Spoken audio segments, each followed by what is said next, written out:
Specially Siwan, Gopalganj, Chhapra वाला जो belt है, वहां के लोग, हर जगह के लोग, इंडिया के मतलब कुछ ऐसे राज्य हैं जहां पे एक विशेषता है। जैसे कनाडा में देखिएगा तो सिख लोग बहुत ज्यादा है, पंजाब के, तो वो लोग क्या है, एनआरआई है इंडिया के, लेकिन वहां जाके काम कर रहे हैं।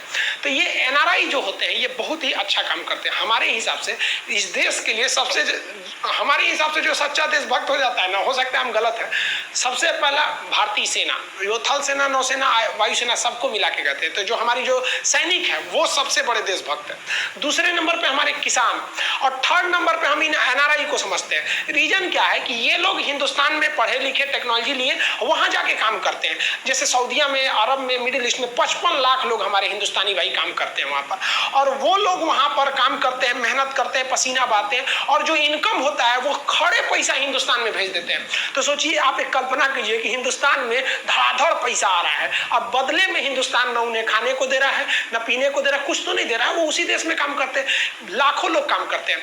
अटल बिहारी वाजपेयी का उन वक्तव्य को याद कीजिएगा, जब 1998 में अटल बिहारी वाजपेयी ने उस बुढ़ापे में वो शेर का जिगरा दिखाया था, अमेरिका के लाख कहने के बावजूद जब परमाणु परीक्षण किया था तो अमेरिका ने भारत पर एम्बार्गो लगा के प्रतिबंध लगा दिया था। अब लोग हमसे ना व्यापार करते थे, ना हमारा सामान लेते थे, बहुत ज्यादा दिक्कत हो जाता था। अब हमारी अर्थव्यवस्था बर्बाद होने के कगार पर थी। लेकिन ये 55 लाख जो एनआरआई लोग थे, जो अमेरिका, ब्रिटेन, जापान, सऊदी अरब, कतर, दुनिया भर के लोगों थे, वहां के सारे लोगों ने काम कर करके इतना पैसा भेजा कि इस भारत माँ की अर्थव्यवस्था को गिरने नहीं दिया। तो इन लोग को सैल्यूट है। जिस तरह से एक भारत के बॉर्डर पे हमारे सैनिक खड़े हैं ना, उसी तरह ये अर्थव्यवस्था को बचा के रखे। ये नहीं रहेंगे समझा तो अर्थव्यवस्था -100% पे चल जाएगा यहाँ पे। तो अटल बिहारी वाजपेयी ने इन लोग का धन्यवाद दिया था।